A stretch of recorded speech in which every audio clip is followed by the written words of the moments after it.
A good life is a life built around fulfilling work, play, relationships, and lifelong learning.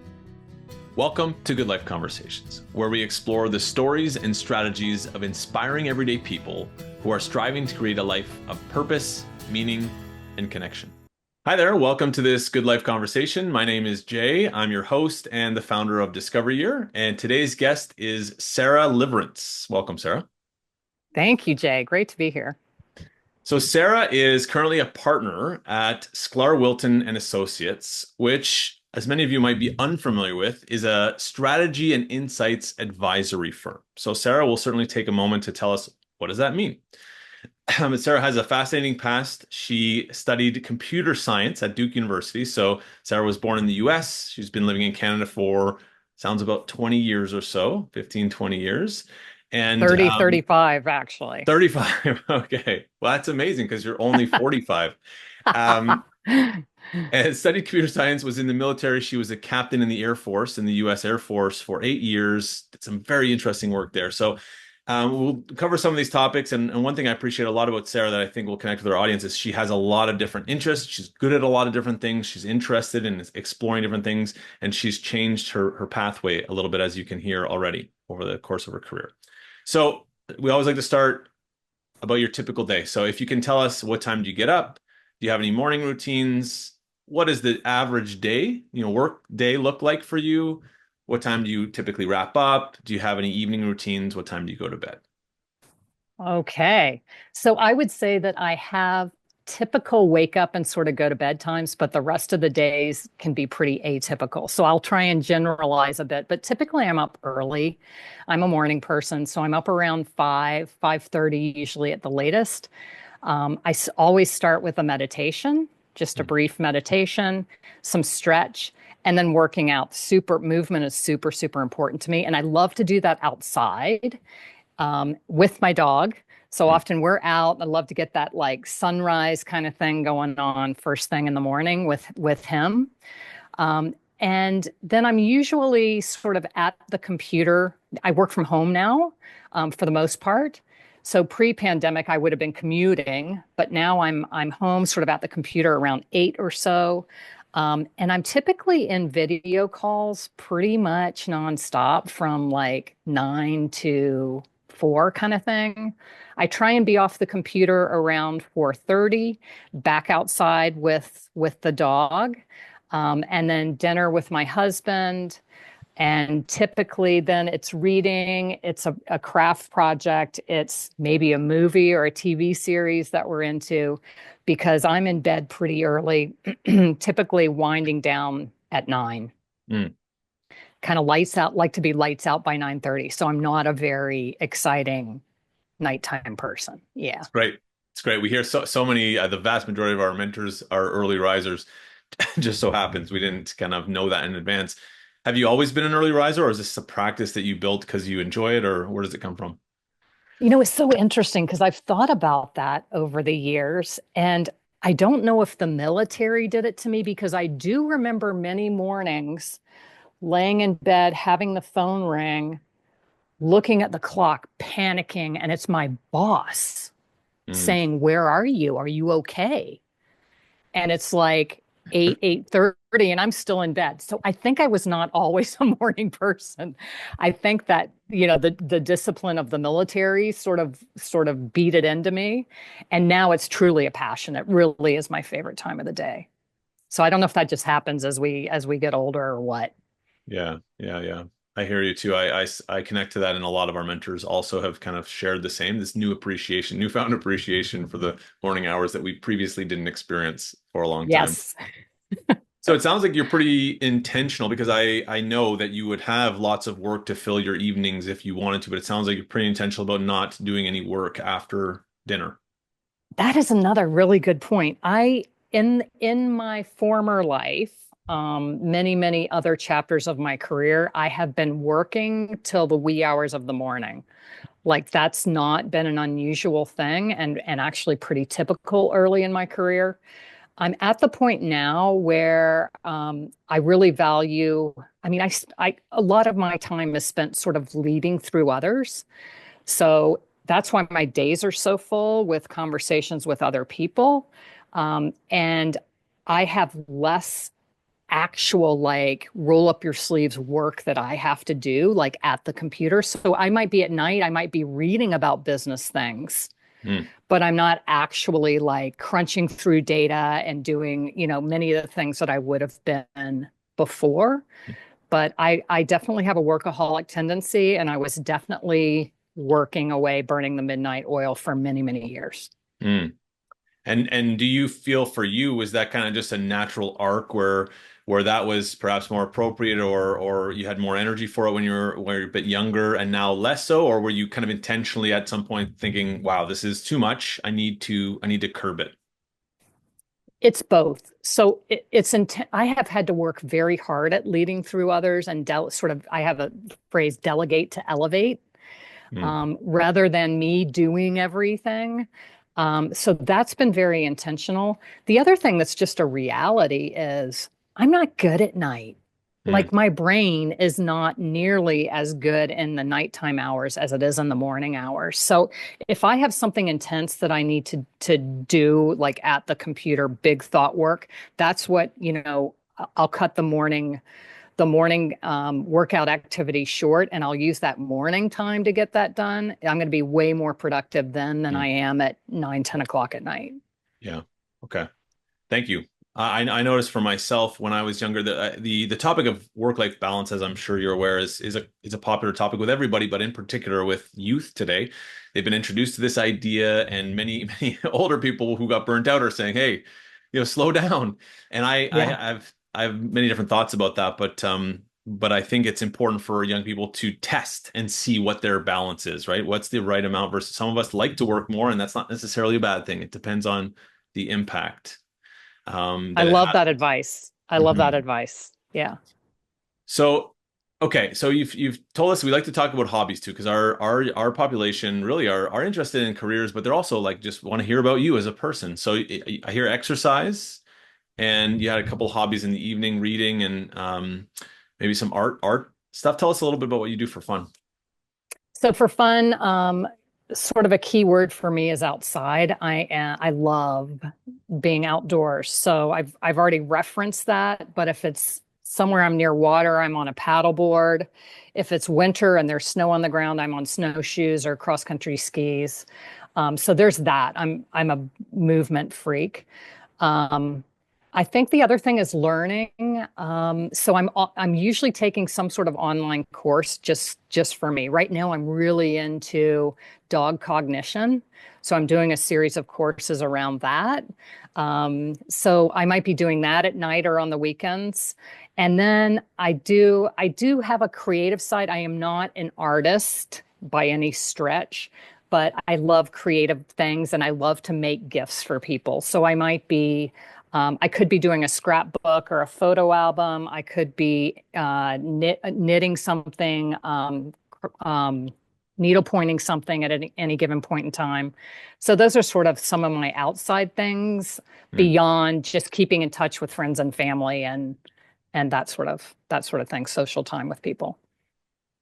So this for me, anyways, connects to the idea, and I'd love to circle back to before we started recording. You and I were chatting, about why you ended up studying computer science, which, having known you just briefly, would not have been my guess. Right. Because of your personality and the way that you care about people.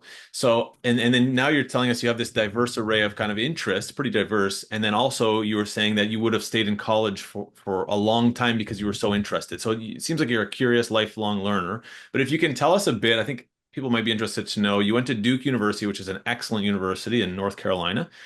And tell us about how you ended up there, how you ended up in computer science, and how you changed from there. Sure. So when I'm one of four kids, I desperately wanted to go to Duke University, which I think at the time, if I'm recalling accurately, had just hit the point where it was like the highest tuition of universities in the US. Hmm. So there was no way my parents were sending me there.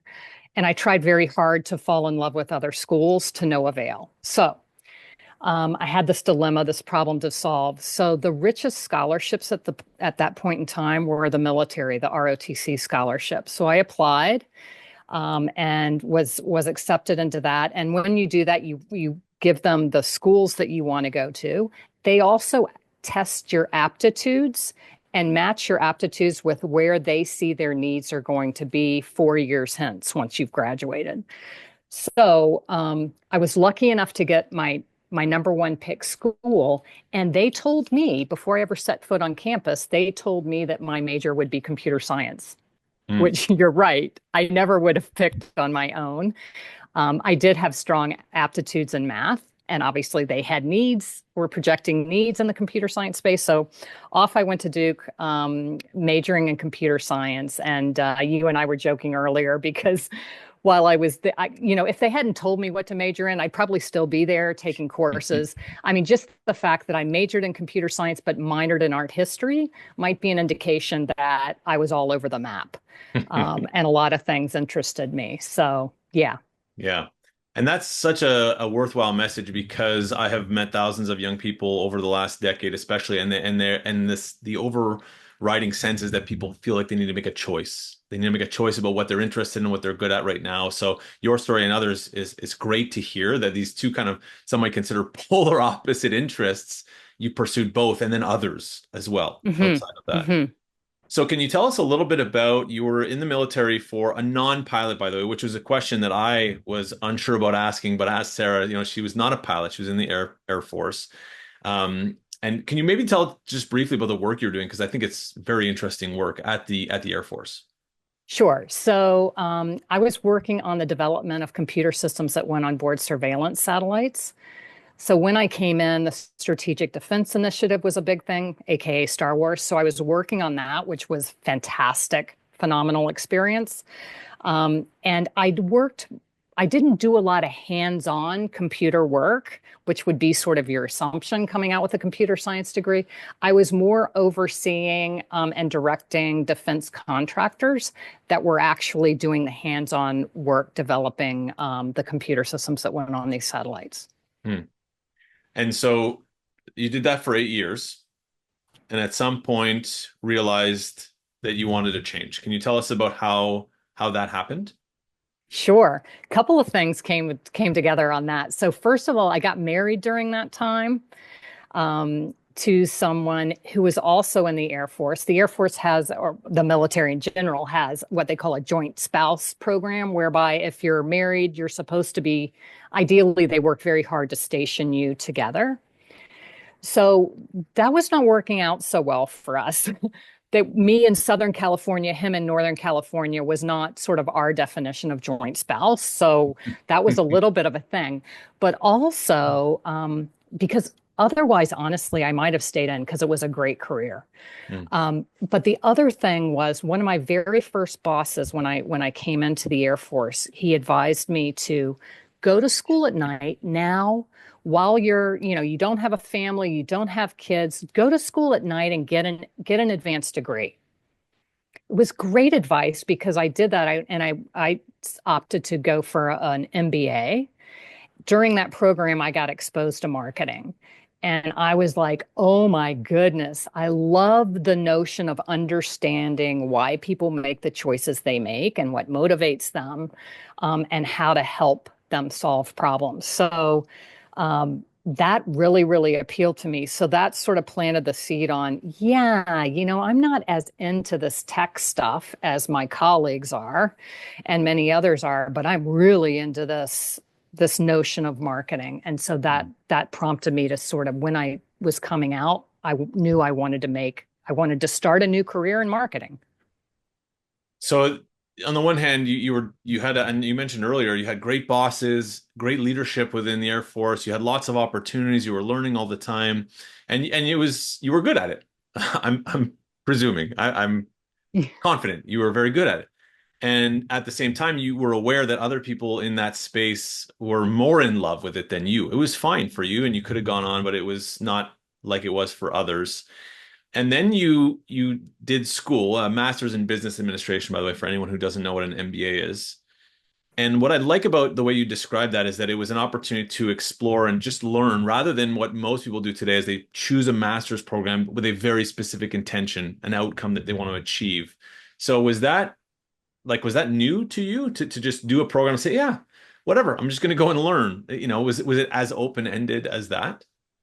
It was as open-ended as that. I have my whole life long been a terrible long-term planner in terms of my life, my career. So there was no grand plan, none whatsoever. As I look back on it and I look at what I do now and the role I'm in now, oh my goodness, that MBA was the best choice I could have ever made, but it was not Yeah. deliberate. Yeah. Yeah, that's a great message because the one of the principal goals that kind of fundamentally, if we go back many, many years of education, is to help people explore things, uncover interests, learn things that they're not aware of how necessarily will help them, and things have changed in that regard. So that's very interesting. So then you worked at, if you don't mind, so you worked at Kraft, which is a really big company. And then now you're a partner of a smaller company, about 35 people, Sklar Wilton and Associates, based in Toronto. And as you mentioned, you didn't start as a partner, but if you could describe, because a lot of people are probably wondering, what exactly is a partner in a firm or in a company? Can you tell us what that means? Yeah, it's a very generic sort of term or title, and I think it means different things at different companies. At our company, it basically means you're an owner. You're kind of an owner operator of the company. So I'm blessed to have four other owner partners, and we share in the ownership of the company, and we basically run it together. I happen to be the partner who is internally focused, so I worry about people, finance, and operations, like the running of the company. And my other partners are client facing, so they're leading teams who are actually delivering our client work. So that's sort of the difference between us. But Hmm. we work very much as a team. They help me make decisions about the running of the company, and it's really a collective. And so, can you tell us, for a strategy and insights advisory firm, like most 18-year-olds will probably know what that not know what that is. Tell us what you do. Yeah, sounds like a bunch of mumbo jumbo. But what we do is we really we help marketers solve tough business challenges and grow their brands. And so that means doing everything from helping them define the strategy for a brand or a portfolio of brands. If you think like Molson Coors is one of our larger clients, and if you think about the beer world, Molson Coors owns probably 35 brands. Mm. Like how do they make sense of all that and how do they know who to target and what occasions are important to which brands? So that would be an example of sort of helping a company with portfolio strategy. We help them with innovation pipelines. So what are the needs of consumers going to be several years out, and what might they be working on the development of? And that, starts with ideation all the way, well, strategy and ideation all the way through to commercialization. And we also help them we really believe that great brands are driven by great teams of people. And so we also help them with culture and how do you develop really high performing teams. So that's Mm. another area where we help our clients. So let's say we have a couple of, excuse me, at least a couple of entrepreneurial students in Discovery Year. Let's say I know for a fact a couple of them do, kind of snow clearing and um, lawn care, Landscaping? landscaping. Yeah. Thank you. So on that level, let's say, you have Anna, she has this company. She comes to you and says, Sarah, can Sklar Wilton help me? What would the process look like? What would you do with Anna and her company? So the process would be we would have like we'd have a scoping conversation with her. We'd probably get in a room together and we'd talk about like what are her dreams for this company?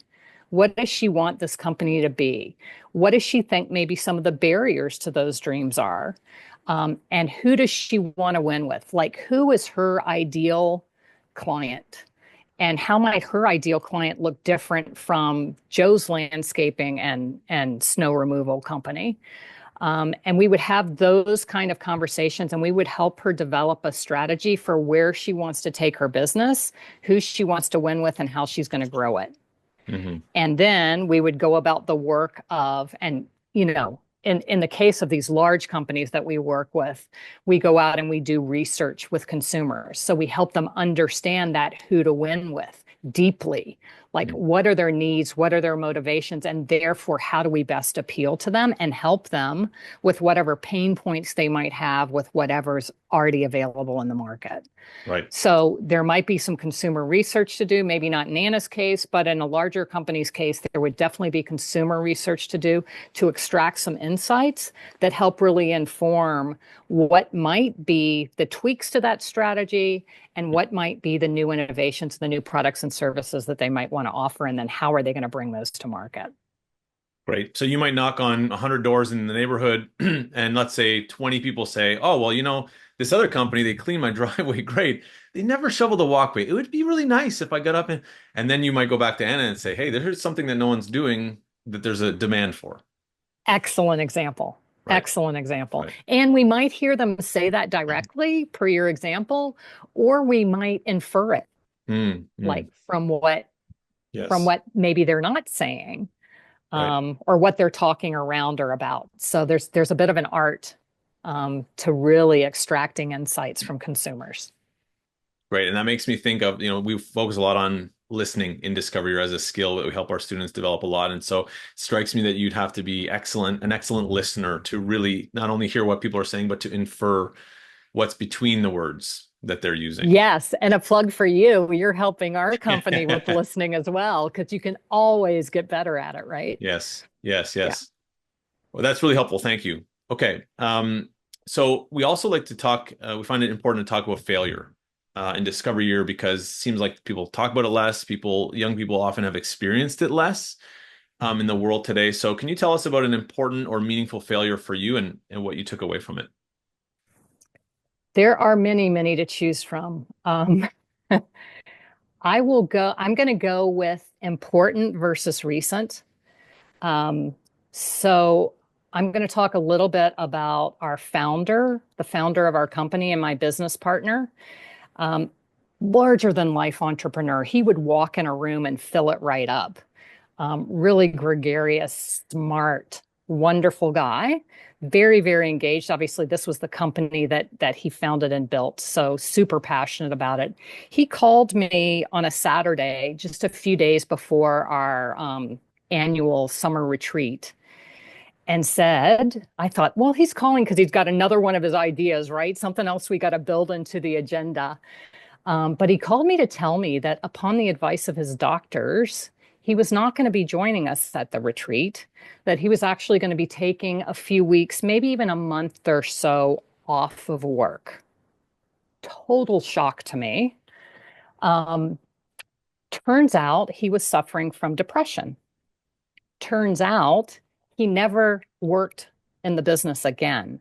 So for 3 years, he suffered with severe depression, went through every possible treatment protocol, you name it, therapy, um, wound up dying by suicide. So you say, what was sort of the failure in that on my part? The failure was not seeing the signs. Someone I worked so closely with, this guy was like a brother to me. I didn't see the signs. I didn't know the signs. I wasn't educated about the signs. He Hmm. masked very well. Even if I had been educated, I sometimes wonder if I would have picked up on it. But certainly I could have been asking better questions. Hmm. Certainly there was some sort of indication I could have picked up on, and I could have asked some good questions that would have maybe resulted in having some good conversations with him, maybe with getting him some help sooner, maybe with a different outcome. I don't know, and I can't beat myself up with that, but I do live with that, and I do wish I had known more and I had been a little savvier and I'd been paying closer attention. Hmm. There's been, I think, from my perspective, quite a bit of kind of exposure in the media of late that kind of portrays these happy, gregarious, seemingly confident and happy people, and then the alternative life that they're living, inside or so. Mm-hmm. what what do you do differently now, or because of that experience? A lot, a lot. I mean, first of all, we've done a lot to support our team in terms of education and destigmatize. So this was all back in 2018, before I think the pandemic really accelerated our awareness and the destigmatization of mental illness. So this was before that. We jumped right on getting education for our full team about the signs and how to help each other and how to ask the right questions. So the things that I could have benefited from, we have definitely, and we continue to refresh on that Mm, um, quite regularly. So there's that. And then we also really committed to, wanting to have broader impact and inspire other business leaders to embrace best mental health practices for their workplaces. So that mm. was we launched a year after we lost Luke, we launched a movement called Headway, which is really about inspiring other business leaders to try something new, to take this seriously, to invest in it, and to stick with it. That's very cool. So I think perhaps a lot of people listening to this might have experienced, sadly, similar situations where they might have lost someone, or they know people who are having those thoughts. So this is a number of years down the road now for you. Do you have any insight or things that you would share with someone? Like, how do you manage this? You're bringing it up today, which means it's a very important part of your life that you're still mindful of. So how do you go about living your life, you know, managing the regrets, like, and you're outwardly a very positive, wonderful person. So how has that gone for you? Um, Boy, that's a good question. It's been a real journey.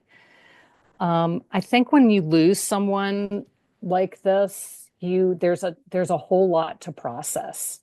So there were years of processing. I mean, this was 6 years ago that we lost him. I'm still processing, I would say, to be candid.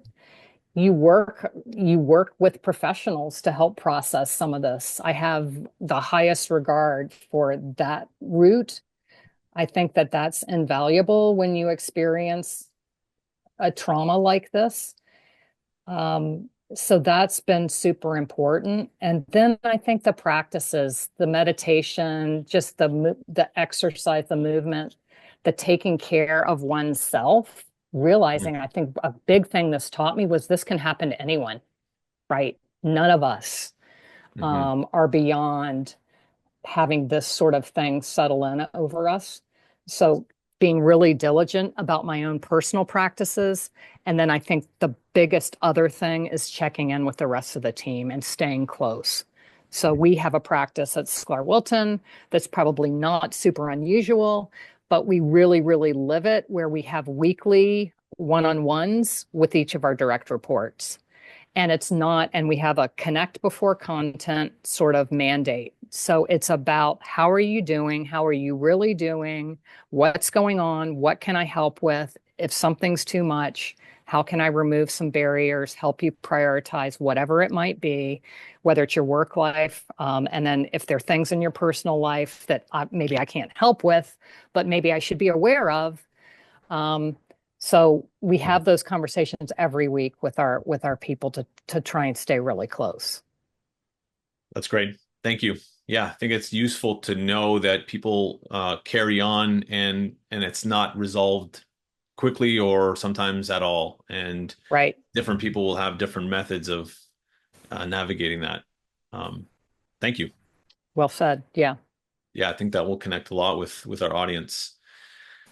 Can you tell us one more question, and then we'll have our wrap-up question. So can you tell us, you've talked a lot about relationships, and you told me about some of the great leaders and what they did in your career, but can you tell us a lesson you learned about relationships in life?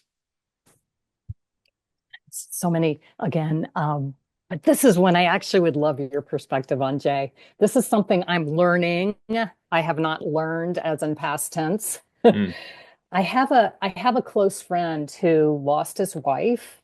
He's been through some other significant things, and he has this theory around chapters. So friends, relationships in your life are often there just for certain chapters. Mm, And it's okay to say goodbye, to let a chapter close. I have a very hard time with that. I have a hard time letting go of relationships, even maybe once they've run their course. I'm maybe a clinger, which isn't such a good thing. And then I guilt myself out about, oh my gosh, I haven't kept in touch with so and so. mm, So I think that there's something interesting there and that I can really learn from his theory. I don't know if you have thoughts on that, but it's something I'm grappling with and I'm trying to learn some lessons from. mm. Yeah. So in other words, for you, you're trying to first understand if you align with this belief, or if you really think there's certain people that no matter what, you might want them in some way, shape, or form in your life. That is a great question. I discussed this with somebody, a previous partner of mine, like a life partner who I'm not with, haven't been with for 12 years, and we were talking about this, and I very much do see the chapters. That's part of my DNA that is relatively easy for me to reconcile, at least in this point in my life. But I don't have any answer. I think it's interesting to watch people struggle to maintain relationships with people that it seems pretty visible from the outside are not doing them any favors. But it is a real struggle. I appreciate you sharing that, because I think a lot of people really do struggle with that guilt of, well, I Yeah. should be, I should be friends, or I should send them a message, but they can't really articulate why. Right. Right. Yeah. Anyway, you and I could talk about this a lot Yes. more sometime because you obviously have some really, really good thoughts on it, but it's something I've been grappling with. But Mm, I totally believe there are friends for life. But then there may be others, I'm coming around to this. Maybe there are others that you just, they run their mm. course. Yeah, and maybe it doesn't have to be one or the other. I'm a proponent personally of, let's take a break. I don't know if it'll be a forever break. I don't know if it'll be a month or 5 years, but I think some people struggle with that. Whereas I'm fortunate that's easier for me to say, okay, like not now. I'm not totally closing the door. A lot of people seem to think that's either I'm a friend with you, and I'm not. And if I am friends with you, here are the requirements. Like we have to talk once a month. We have to. I don't have a problem with the alternative, which is like whatever. If it's meant to be, we'll come back together again. Love You know? that too. The take a break idea. I like that. Yeah, yeah, yeah. The Yeah. break. Yeah. Okay, thanks, Sarah. We could talk forever, but I would love to wrap up with the same question we always ask. And the world, we call these good life conversations because the world is complex today, and young people often see it through a small screen, a lot of it, and they get a lot of mixed signals about how to go about having success and being happy in life. So, in the context of the world today, what would you offer an 18 or a 21-year-old to go out and create a good life for themselves? I think chapters is kind of my theme. I mentioned that I've never been a long-term planner, so I think this pressure that's on people, and I think particularly young people today to have it all figured out is artificial and unfair and actually unhealthy. I think that if someone had told me back when I was, a student that I would be running a company, that I would immigrate to Canada, that I would even be in the military, these would have been laughable things to me. So I think back then I thought I was going to be a doctor. So I love the notion of leaving space for new chapters. And even since I've been at Sklar Wilton, I've had different chapters. So I was doing tons of client work and I reached a point where I was like, oh, this isn't inspiring me any longer. I feel like I've been there, done that. And that's about the time we said, you know what, we're large enough now. We need a partner that's focused on just running the company. And I was like, yes. So I think, and so what's my next chapter? I'm already thinking about that, right?